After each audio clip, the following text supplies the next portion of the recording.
100.5.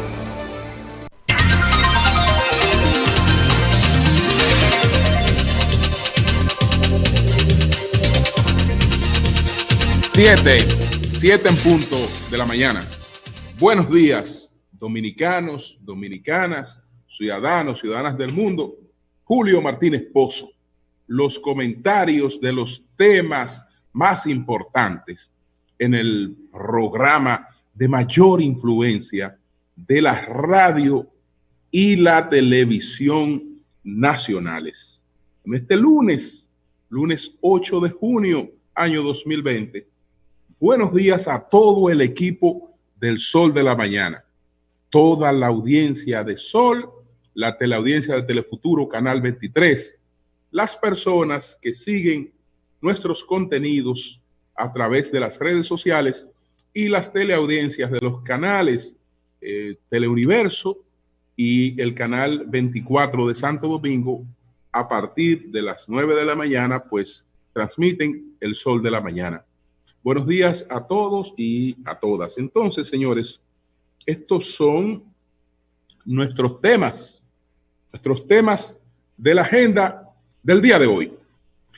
El desmayo fingido del diputado Botello. El cuarto informe sobre el voto de los dominicanos en el exterior. Algunas informaciones relacionadas con la pandemia de COVID-19.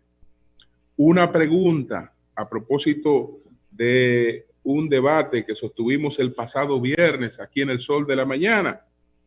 ¿Puede prometerse incremento de la productividad y crecimiento del empleo a la vez? Vamos a responder a esa pregunta con informaciones precisas. Y el cuadro electoral hacia el 5 de julio. Esos son nuestros temas del día de hoy. Pero, señores, muy apenado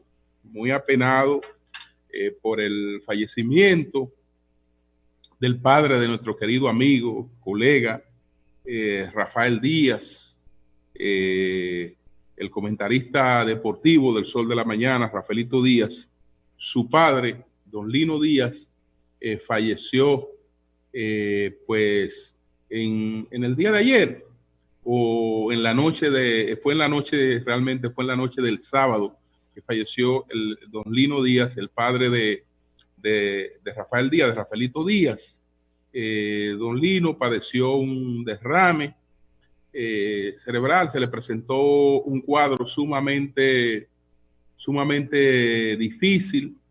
Entonces, su hijo pues movió todo lo que podía moverse para tratar de salvar la vida de su padre. Durante la noche del sábado lo acompañamos en algunas gestiones.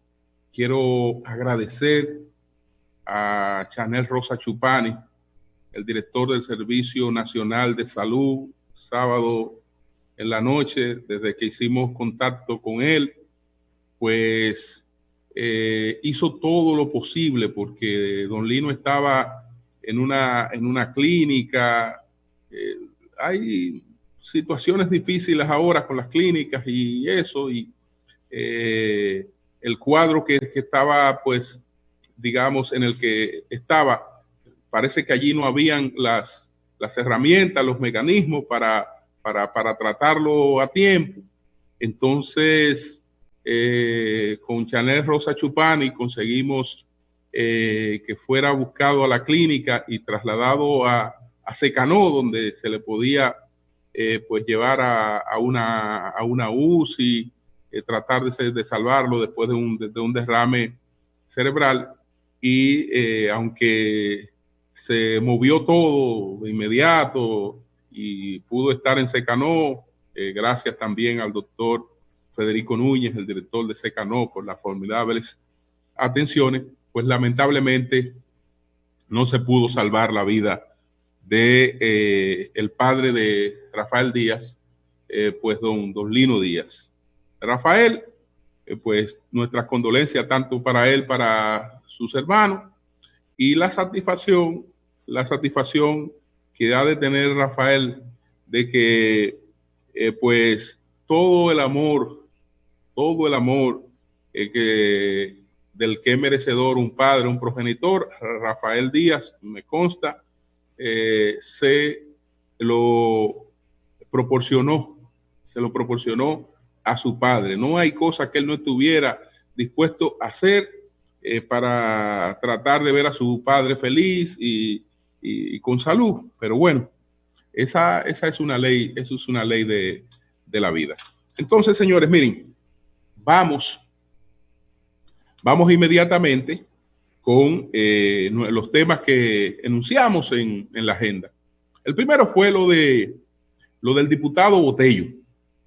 El pasado viernes hice referencia a esa situación, pero me limité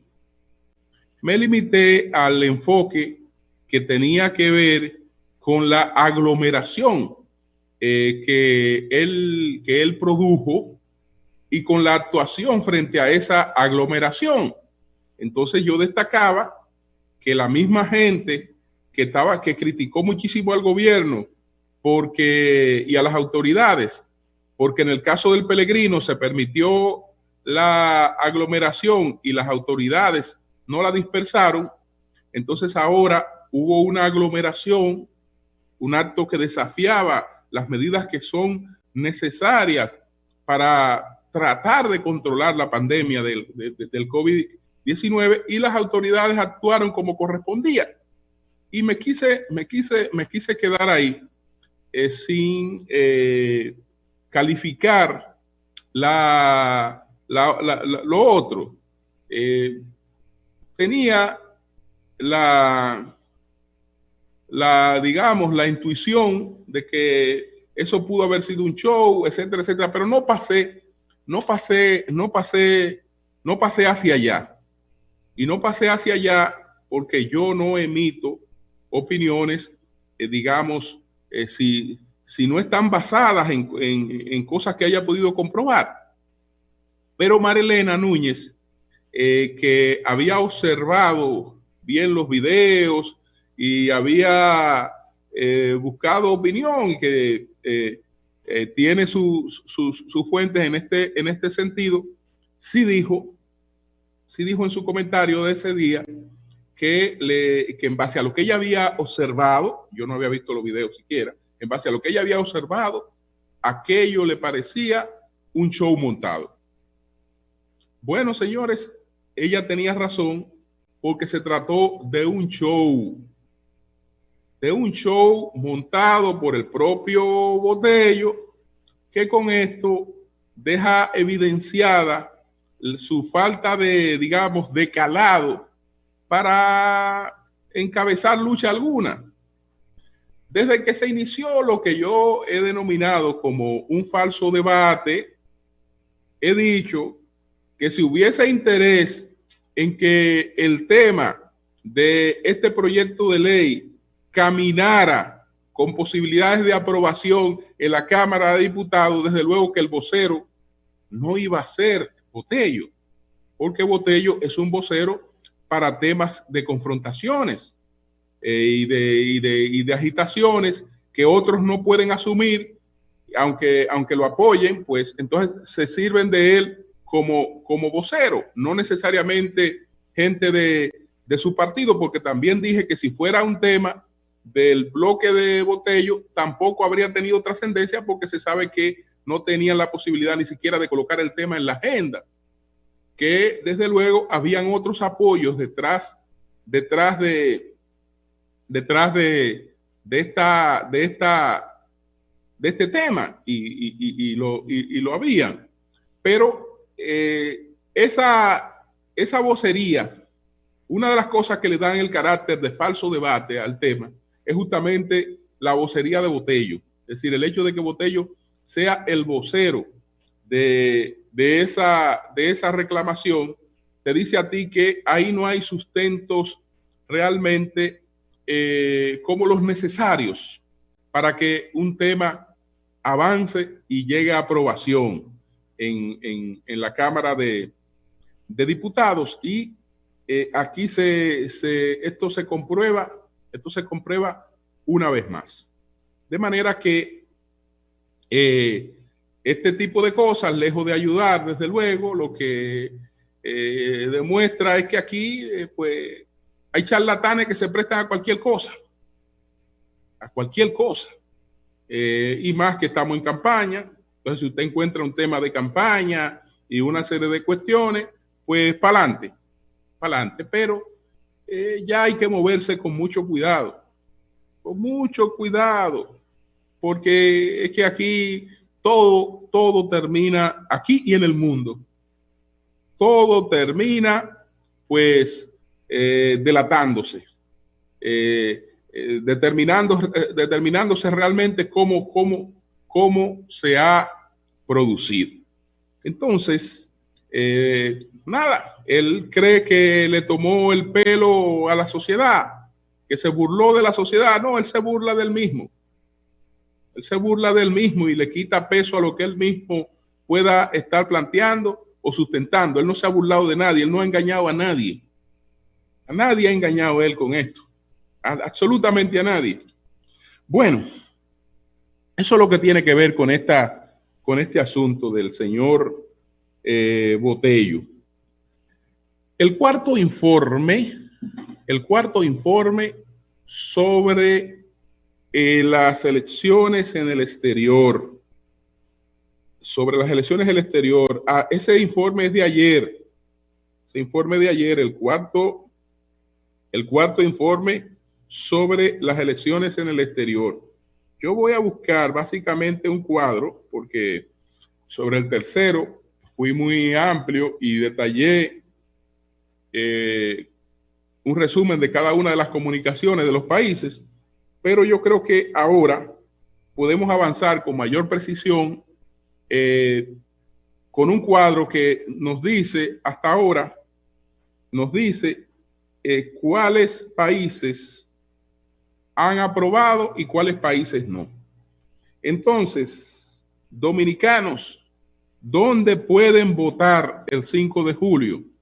¿Dónde no hay ningún inconveniente para que ustedes puedan ir a votar a menos de un mes de las elecciones del día 5 de julio?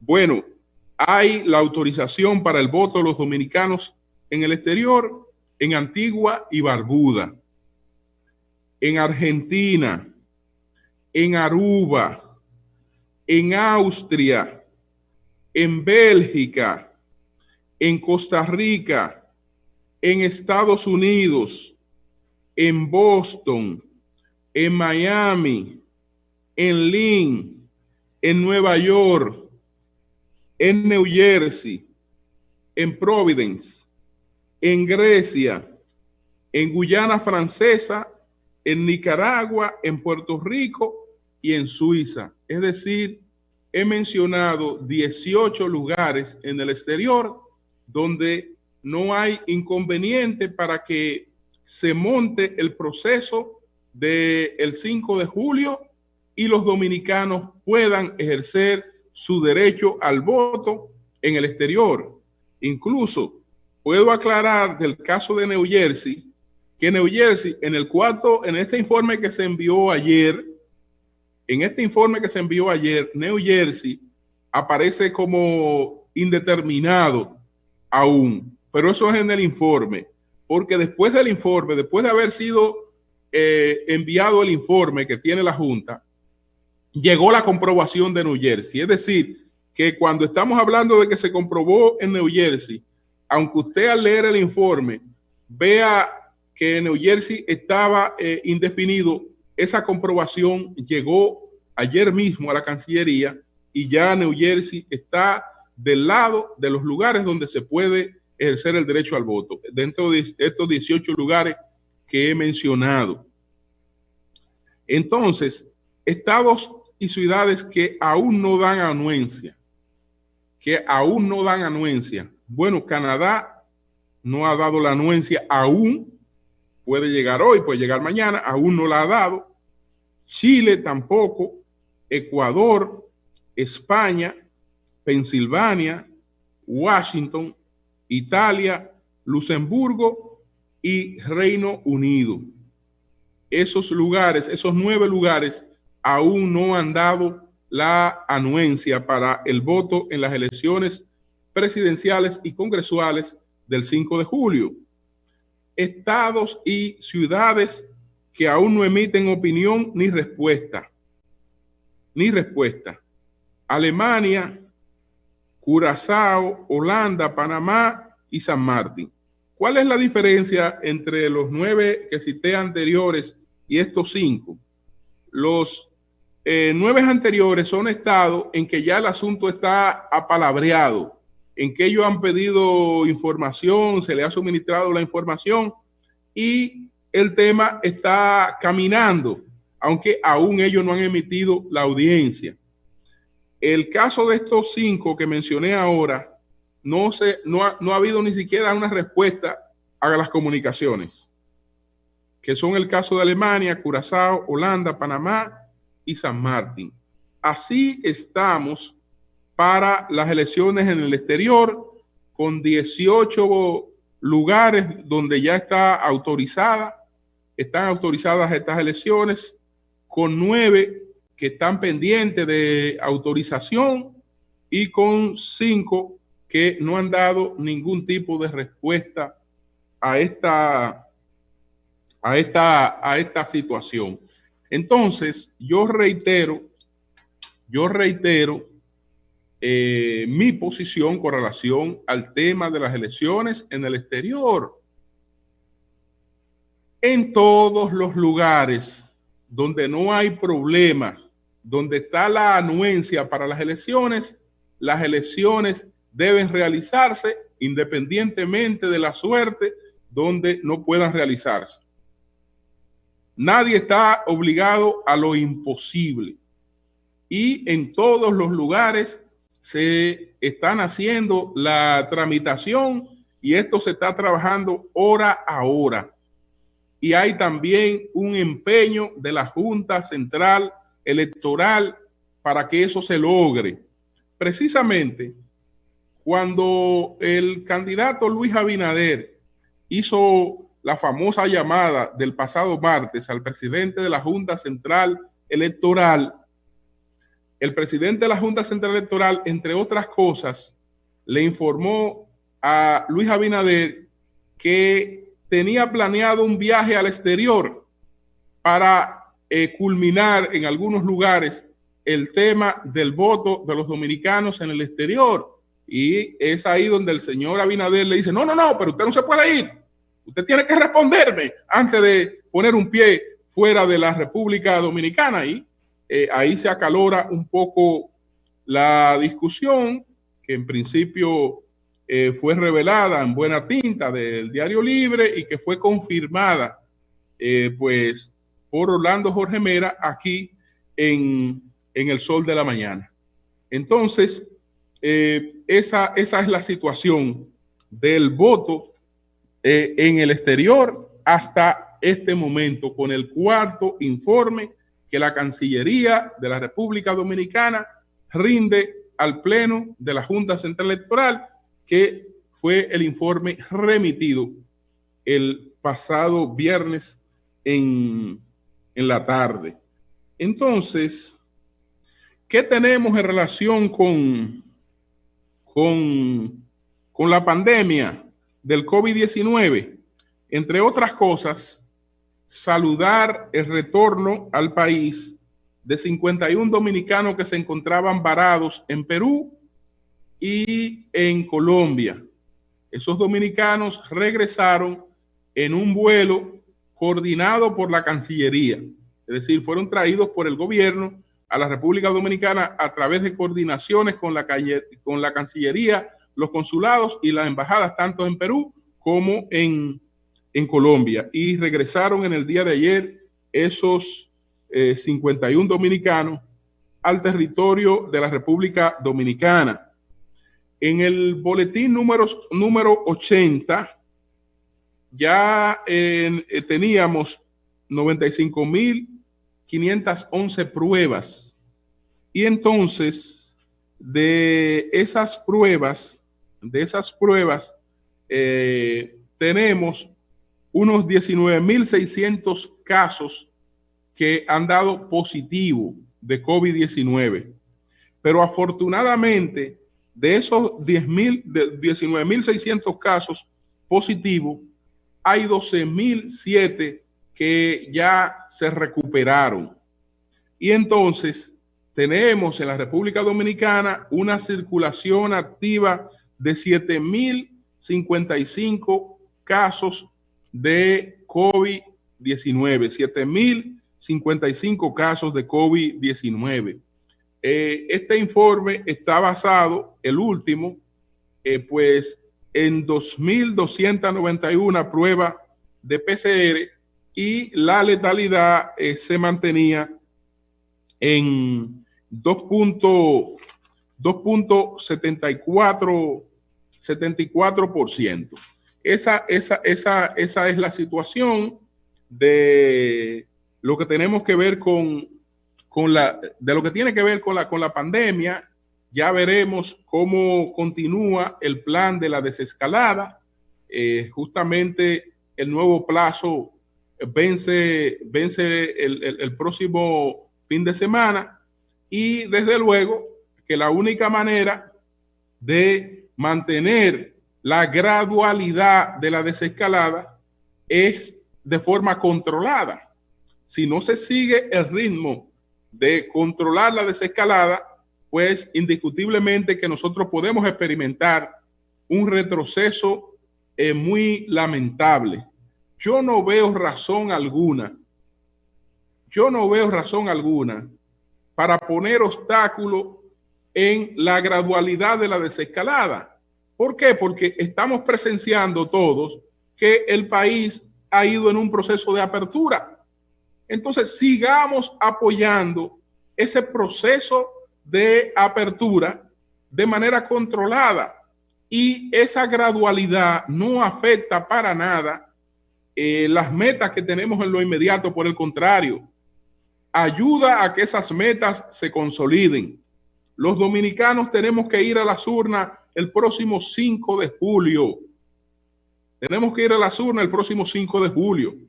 Para eso necesitamos una pandemia controlada que nos permita colocarnos nuestras mascarillas y con el distanciamiento apropiado ir a las urnas, que nos permita eso. Pero para eso es necesario que mantengamos algunas medidas de control. Si nosotros queremos, ya el aeropuerto, los aeropuertos de Aerodón, entre ellos el de las Américas, han anunciado, como lo hizo el de Punta Cana hace un tiempo, que a partir del día 1 de julio, pues reinician sus actividades. Nosotros queremos que los aeropuertos abran el 1 de julio. Nosotros queremos que el turismo ya empiece a operar, ya empiece a trabajar a partir del primero de julio. ¿Y cómo lo logramos? Volviendo para atrás, alocándonos, dejando las cosas sueltas. No, todo el que quiera que esto avance y que las metas de recuperación y de reactivación se cumplan, desde luego que no debe tener razones para oponerse a la gradualidad. Y la gradualidad lo único que nos está garantizando es cada vez mayor apertura, pero un tipo de apertura realmente controlada. Entonces, yo decía, a propósito de un tema que debatíamos el viernes, y a veces en la discusión, pues las cosas se quedan sueltas y uno parece a veces que está hablando sencillamente en base a las posiciones que uno tiene. A mí me gusta hablar en base a las posiciones que tengo, pero esas posiciones tienen que tener calado, tienen que estar debidamente sustentadas. No me creo el portador de la verdad, pero de lo que digo tengo que tratar de sustentarlo. Entonces, yo sostenía, a propósito del panel que organizó la Asociación de Industria la semana pasada con los tres principales aspirantes presidenciales, yo sostenía que se oye muy bonito se oye usted pararse allí en la Asociación de Industria y decir, miren señores, yo estoy ofertando un plan de pleno empleo y de crecimiento de la productividad con pleno empleo. Eso se oye maravilloso. Ahora, el que lo logre no con pleno empleo, para no poner la tarea tan difícil, no. El que logre incremento de la productividad e incremento del empleo, hay que buscarle un premio Nobel de Economía. Un premio Nobel de Economía, porque eso es lo que la economía no ha logrado. En ninguna parte del mundo ha logrado eso la economía. Y por lo menos, si en alguna etapa pareció lograrlo, todo eso se ha desvanecido en los primeros decenios, que ya sumaremos con la conclusión del 2020, cuando ya estemos en el 2021, estamos iniciando el tercer decenio de este siglo. Entonces, en los primeros dos decenios de este siglo XXI, no ha aparecido en ninguna parte del mundo donde las dos cosas hayan coincidido. Y las informaciones, por ejemplo, en la que avalo esta opinión. En Estados Unidos, que está viviendo la crisis que está viviendo, ustedes saben, entre otras cosas, qué ocasiona esa crisis, de dónde viene esa crisis. Miren, hablemos de lo que ha ocurrido con la economía de mediados del siglo pasado para acá. Y rápidamente, Estados Unidos, por ejemplo, tuvo expansiones. La expansión en el decenio de 1950 a 1960. Ahí hubo expansión económica y hubo crecimiento de los empleos. De 1960 a 1970, expansión económica y crecimiento de los empleos. Entonces, de 1950 a 1970, en Estados Unidos hubo un crecimiento de 3.5% del empleo. 3.5% del empleo desde el 1950 hasta el 1970. En el 1980 al 90, el crecimiento del empleo y una verificación de un mayor nivel de productividad provocó un descenso de ese crecimiento que fue de 2.4%. Pero ahí todavía la situación era próspera. Estamos hablando de una economía grande que está creando 2.4% de empleo. Es verdad que ya no estaba creando los 3.5, pero está creando 2.4% de empleo. ¿Qué resulta? Que en lo que va de siglo, ustedes saben cómo ha sido el crecimiento del empleo en los Estados Unidos. Negativo. Y todo con un mayor incremento de la productividad. El crecimiento del empleo negativo. Menos 0.9%. Estoy hablando del 2000 al 2010. Del 2010 al 2020, peor aún. Un crecimiento mucho más negativo que lo que había sido en el primer decenio. Crecimiento de la productividad. ¿Qué ha significado para la industria en las 20 economías con mayor desarrollo del mundo? ¿Qué ha significado hasta ahora? Y estoy hablando solamente de lo que va del siglo XXI. La pérdida de 63 millones de empleo. Yo estoy hablando solamente en la industria. Yo no estoy hablando en otras actividades. En la industria. 63 millones de empleos ya se han perdido por un incremento en la productividad, en las economías más desarrolladas. Ustedes saben cuál es la proyección, qué es lo que nos espera. Incluso China, que una de las quejas de Donald Trump es que los empleos se han ido a China. Bueno, China ha tenido una disminución de un 15% en el tema de los empleos versus un crecimiento de su productividad. Entonces, usted sabe cuál es el panorama que le espera a la industria. Con todas las expectativas que están planteadas con el desarrollo de las nuevas tecnologías en los próximos años, un desmonte de 163 millones de empleos más del sector industrial. Entonces, un mago que en la República Dominicana vaya y diga a los industriales que le va a traer o que va a crear empleo con incremento de la productividad, es un mentiroso. Está hablando un disparate, porque eso en el mundo en estos momentos es totalmente contrario. Entonces, en eso está basado lo que estaba planteando. Entonces, vámonos ya finalmente al panorama político. Panorama político que tenemos planteado. Por una parte, insistir en lo de la llamada de Luis Abinader al presidente de la Junta. Esa llamada tiene señales preocupantes.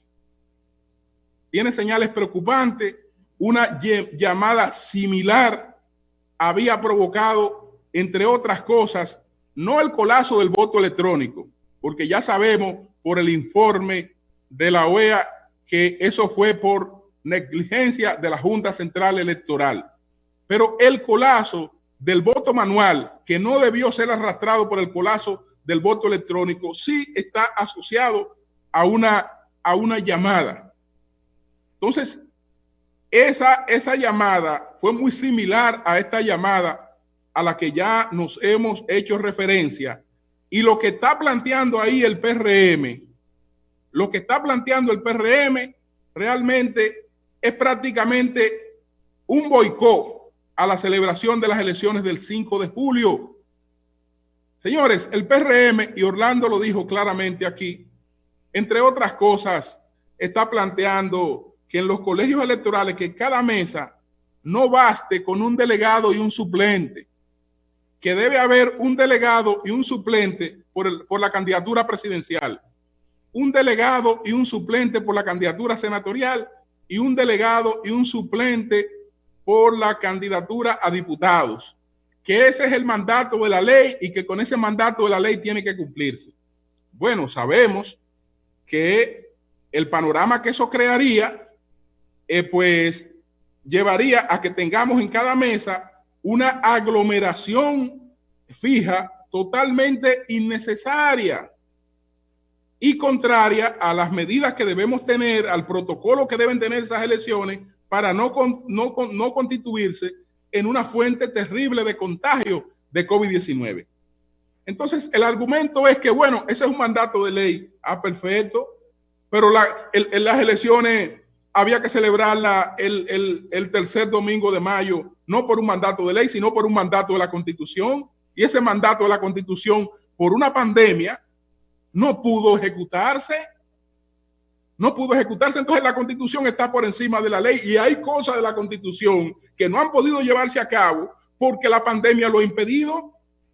Entonces, ¿ustedes creen que un partido que se preocupe por la gente puede llamar a la gente a votar, a decirle, mira, yo quiero que tú vayas a votar a un centro donde yo te voy a tener una aglomeración que puede ser contraria a las medidas que hay que tomar para tu salud? No. Lo que tiene que tener cada partido en cada mesa son delegados buenos y suplentes buenos, y un delegado y un suplente que vigile todo el proceso. Yo creo que lo otro es poner obstáculos, y entonces hay otras medidas que están planteando prácticamente un cambio de más de un 60% de junta, una serie de cosas que no hay tiempo y que no han sido debidamente discutida porque, señores, la Junta, todos los cambios que se plantearon con la denominada comisión de seguimiento se han aplicado. Pero ahora no, ahora tenemos una serie de peticiones porque realmente hay preocupación con lo que ha ocurrido en el cuadro político dominicano y lo que está ocurriendo en el cuadro político dominicano. Que dice hoy, el Diario Libre tiene un titular que no le llamo ya de primera plana, porque la primera plana ya casi no existen. Bueno, no existen. Por ejemplo, esto debería ser una primera plana y no lo es porque el periódico, por razones comerciales, trae una falsa portada. Entonces, ya lo que los lectores tienen en primera plana no es la primera plana de los periódicos, sino casi siempre una falsa portada donde primero está un anuncio y después que se pasa a la página de los periódicos. Es decir, que lo que hoy es primera plana es como la tercera plana.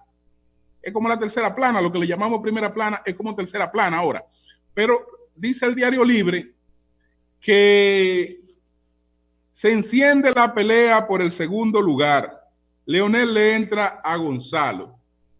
Esa es una manipulación porque la pelea en estos momentos no es por el segundo lugar. La pelea donde se ha apretado la cosa es la competencia por el primer lugar. Donde se ha apretado la cosa es que aquí hay una competencia en estos momentos dura por el primer lugar, no es por el segundo, no, es por el primer lugar que hay una competencia en la República Dominicana hacia las elecciones del día 5, con una tendencia en todas las encuestas que han planteado un crecimiento de Gonzalo, cuya candidatura en estos momentos, en las mayorías de las mediciones, ronda desde el empate estadístico hacia arriba. Desde el empate estadístico hacia arriba. Es decir, el peor escenario en el que hoy puede aparecer Gonzalo Castillo es un escenario en el que esté en empate estadístico con Luis. ¿Por qué? Porque otros escenarios lo proyectan, incluso los mismos que lo proyectan en un empate estadístico. En el empate estadístico casi siempre hoy está arriba. Y está arriba, está desde el empate estadístico a tener 6 puntos de diferencia en algunas encuestas. Es decir, Gonzalo Castillo no está compitiendo. El periódico que diga en estos momentos que está compitiendo y que por un segundo es una manipulación. Naturalmente, eso no es para favorecer a Leonel Fernández. Lo que trata esa lectura, esa interpretación, es de proteger a Luis para hacer creer que está tranquilo en el primer lugar mientras hay un debate por el segundo lugar. No.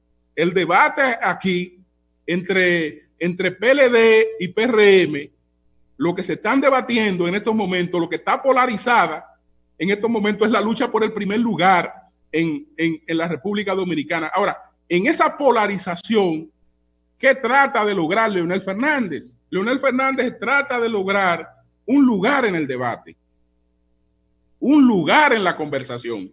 Por eso, desde luego, ahora inicia pues una onda de ataque hacia el candidato del PLD.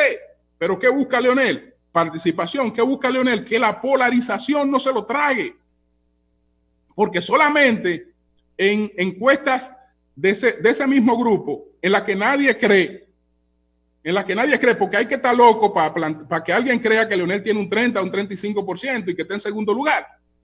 Es decir, todo el mundo sabe que Leonel está entre un 4 a un 6%, su partido. Y él, como candidato, en ninguna encuesta tiene hoy más de un 8%. Entonces, ¿qué trata de hacer? De que ese posicionamiento no disminuya más, y por eso busca un lugar en el debate. Y desde luego, los que quieren proteger a Luis, le conviene que él trate de buscar un lugar en el debate, porque él busca un lugar en el debate atacando al PLD. Naturalmente, el PLD creo que no está loco. El PLD creo que no está loco, y digo que creo que no está loco porque Leonel, para pelear se necesitan dos. En estos momentos, el PLD, si se pone a pelear con Leonel o a responderle a Leonel, estaría cometiendo una locura. Estaría cometiendo una locura. ¿Por qué? Porque Leonel lo que busca es un espacio y además, quién sabe si hay una segunda vuelta. Entonces, en ese sentido, si él ha desarrollado ahora una línea de ataque y viene con ataques al candidato del gobierno, ellos que busquen cómo sacudirse de esos ataques, pero evidentemente que no le pueden hacer el juego trayéndolo a donde él quiere, a tener una presencia que la polarización le está arrancando en este proceso político. Cambio y fuera.